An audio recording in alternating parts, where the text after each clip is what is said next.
Near campus in broad daylight, and tonight police are looking for 2 suspects. This student attack has fellow students and neighbors of the campus on a higher state of alert tonight. Fox 8 News reporter Kevin Freeman joins us live now with details. Kevin? Well, Wilma and Tim, South Euclid police say the incident happened between 1 and 2 o'clock on Tuesday afternoon, just off the campus of Notre Dame College. A young woman says that as she was walking back to campus, 2 men approached her, kidnapped her, then sexually assaulted her. Well, we came back in the dorm rooms, and one of the guys was like, "Oh, I'm glad to see you guys. You're safe." We were like, "What are you talking about?" And he told us the whole story about one of our students being raped. We were kind of freaked out about it. Yeah, it was kind of scary. Students at Notre Dame College cannot believe the quiet neighborhood their campus sits in could be the scene of an abduction. We always walk to and from our cars or anywhere by ourselves, whether it's night, day, whenever. And that kind of just scares you a little bit, makes you think twice before going anywhere. Tuesday afternoon, in broad daylight, a female student was walking just off campus near college and campus roads when she says 2 men forced her into a black Ford Taurus. They took her to an undisclosed location, and the report was she was sexually assaulted at that time. The woman reported the attack the next day. From what I understand, it's not uncommon for a sexual assault victim to wait some period of time before reporting it for a variety of reasons. Campus police have posted signs around campus and sent email to students warning them of the attack. First thing in the morning at 4:30, when there's nobody out, it's a little dark, so I usually just walk really fast to my car, and then I see a cop car with his lights on, so then I feel safe. Our campus police are also actively involved in security measures on campus and have offered escort services, which they have always done, but have again put that back out to the students to say, if you want an escort to and from class or from class to your car, our campus police are available to do that. Now, South Euclid police say the young woman who is a dorm resident here says that she was held for roughly a half an hour before she was let go. Right now, the school is offering counseling for her to help her get through this incident.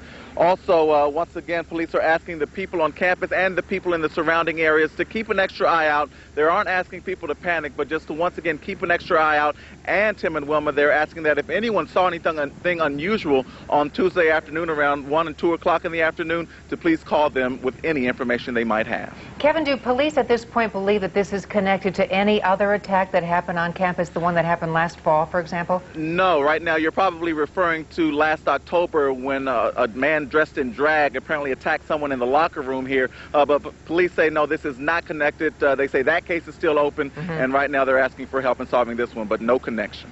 All right, Kevin Freeman reporting live. Thank you, Kevin. All right. In other news at this 6 o'clock hour, the U.S. military is now closing in on terrorists that, according to the Pentagon, is happening this evening. But the war on terrorism is far from being over. Fox 8 News anchor Bill Martin has the very latest. Thank you, Tim and Wilma. President Bush said he wanted Osama bin Laden dead or alive. Some members of Congress say dead would be much better. They're concerned now about a trial, whether in open court or a closed military tribunal. But so far, bin Laden remains a free man as far as we know. And al-Qaeda informant showed British journalists a home in Kabul where bin Laden's family reportedly lived for several months. They fled 3 weeks ago ahead of the advancing Northern Alliance. Defense Secretary Donald Rumsfeld says Osama bin Laden may have also left Afghanistan. You've got porous borders in a number of directions. You have deep ravines, and to the extent they may or may not have any helicopters left, which I think they may, it's not beyond the realm of possibility that they could go down one of the valleys and not be detected. You can't cork. It's not a bottle that you can cork.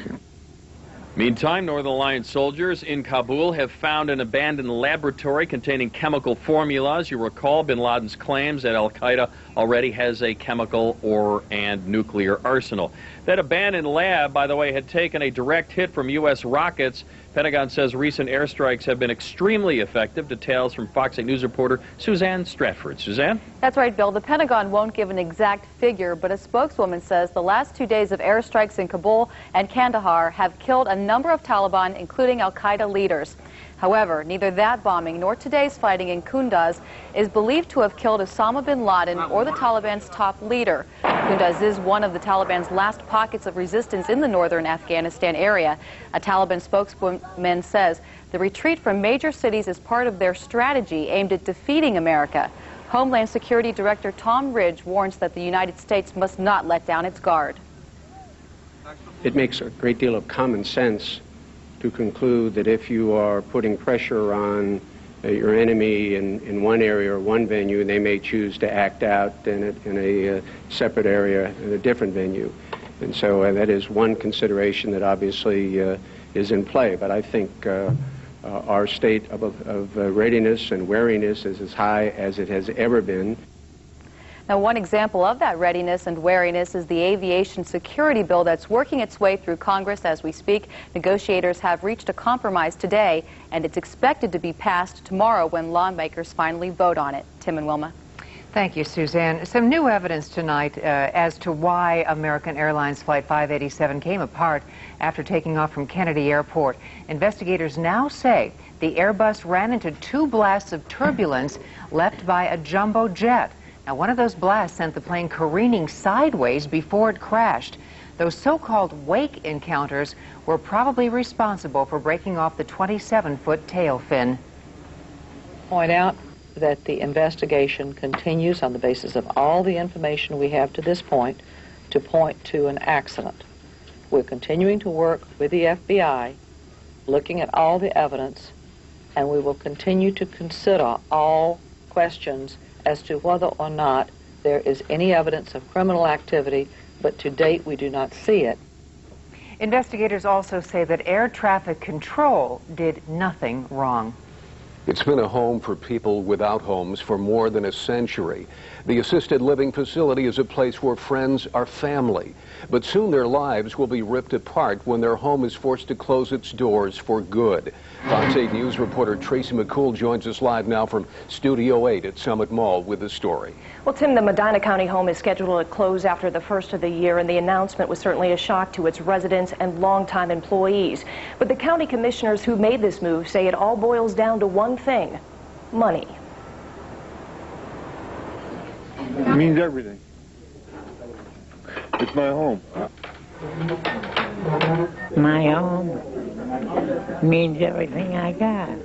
At the age of 108, Mary has everything she needs. She is surrounded by friends and family. But this home sweet home will soon be shattered.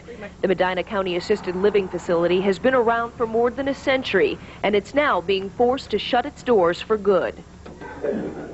Everybody's sad because we don't know where we're going to be able to go. And I just hate to see this happen. The county commissioners voted unanimously to close this county home. Commissioners say that over the years, this facility has become a burden on the county taxpayers.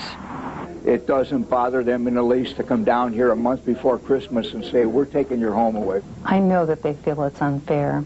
It's a shock to them. But it's something that we felt we had to do in order to be fair to the taxpayers in Medina County. County Commissioner Pat Geisman says county taxpayers will subsidize the historic home this year with close to $500,000. And it's hard to justify spending that much money on the 50 people living here when there are hundreds of beds open countywide. But it was a decision that was very difficult, but one that we had to make. Joyce Farnsworth feels the county never gave her a fighting chance to save her residents' home. And after 40 years, saying goodbye won't be easy. It's devastating. They're begging to keep the home open. They don't know where they're going. They're in fear. They just don't know. Now, the home will close in February. 26 employees will be laid off. Now, the county has insured the residents they will be placed in another facility of their choice. Certainly, the county may have to pick up some of that cost.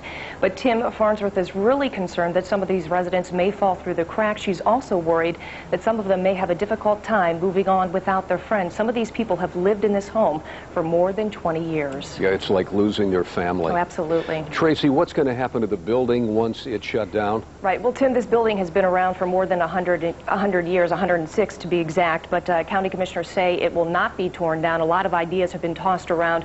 One of the options is to turn this home into a mental health facility while using federal funds. Tracy McCool reporting from Studio 8 at Summit Mall. Thanks. What a shame there. Well, lawyers for Audrey Iacona are asking the Ohio Supreme Court now to disqualify a Medina County judge from the case, claiming that he is biased against her. Judge James